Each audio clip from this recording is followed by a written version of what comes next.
just like any type of strengthening coach, I'm going to be helping you strengthen your muscles in each of these elements so that by the end of the week, you can become even more intelligent at harnessing your critical capacities, because you already have critical thinking skills. It's just about learning what those skills exactly are and tips and tricks on how to get them to work for you.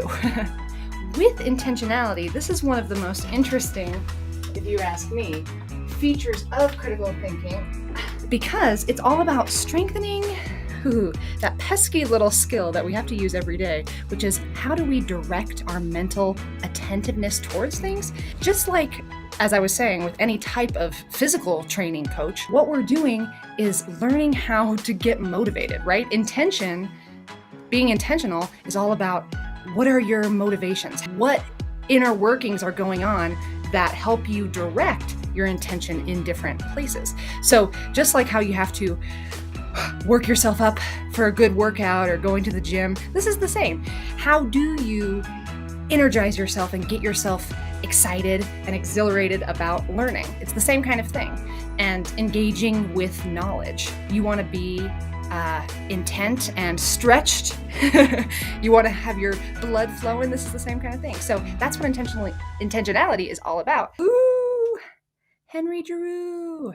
He is one of the critical educators that has inspired me most. I've read a lot of what he has to say. Okay, so this is from his book, Theory and Resistance in Education, which we'll be talking more about what it means to resist. But as we were talking about, the same metaphors apply for strength, physical training, and mental training. This is about building up resistance like with muscle training.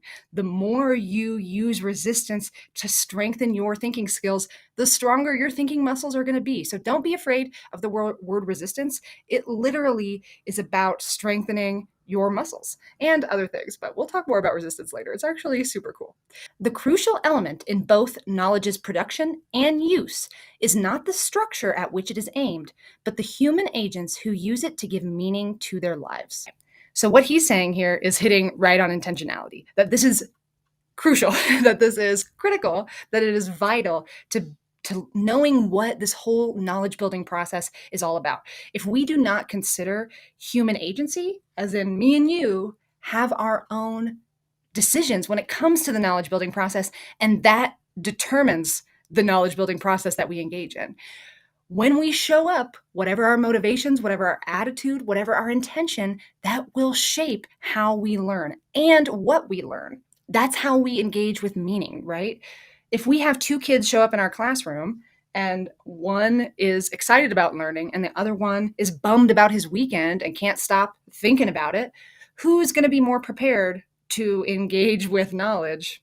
We all know this is very obvious stuff, but the way we've treated knowledge and intelligence has been standardized. It's cookie cutter, right? Everyone gets the same test. Everyone gets the same script. The whole third grade in this state is teaching the exact same thing on this date. We're not leaving much room for each individual actor's own inner workings. Last week, one of our thinkers said inner economy. We don't leave any room for that. And that's hugely important. And it's hugely important for you to consider. You need to be aware that how you create meaning and how you interpret things, not only with your attitude, but just with the mental setup of your mind. You have some structures set up in place, and that's what intentionality is talking about. You have a structured mind, and it helps you interpret the world.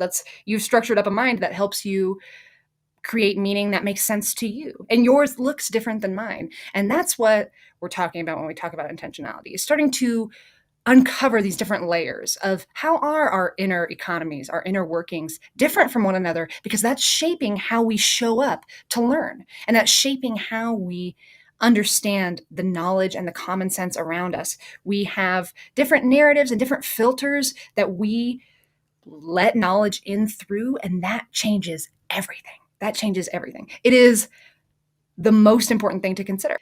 Let me read this first part again. The crucial element in knowledge's production and use is not the structure at which it is aimed. To be critical is to be independent and empowering. And so a lot of times this will create dissent, because individuals, if they want to dissent, giving them the language to do so. Not saying you have to dissent, not saying you should use your knowledge toward this and toward this. That's exactly the opposite of what we're doing. Instead, we're saying towards this. This is what I care about. I'm putting my intention toward the intentions of my students, not outside. We're not directing them further than that. They, as human agents who critical theorists believe in sovereignty of each individual, self-sovereignty. We each should have autonomy over our own thoughts and our own actions. So we're not trying to create an army of people who walk and put their intelligence towards this structure, this structure, this structure, this structure. No. But we are opening up and giving you language so you can be prepared to direct your knowledge toward any structure that you want. I don't know how you're going to use the knowledge that I just passed on to you today. I don't know how you're going to use it in your life. That's not why I taught you it. I taught you what I taught you today because it will give you empowering meaning and say, yeah, I matter. That's the kind of truth that I'm passing on. Not like, I matter, and so then I should do this and this and this because my teacher said. No.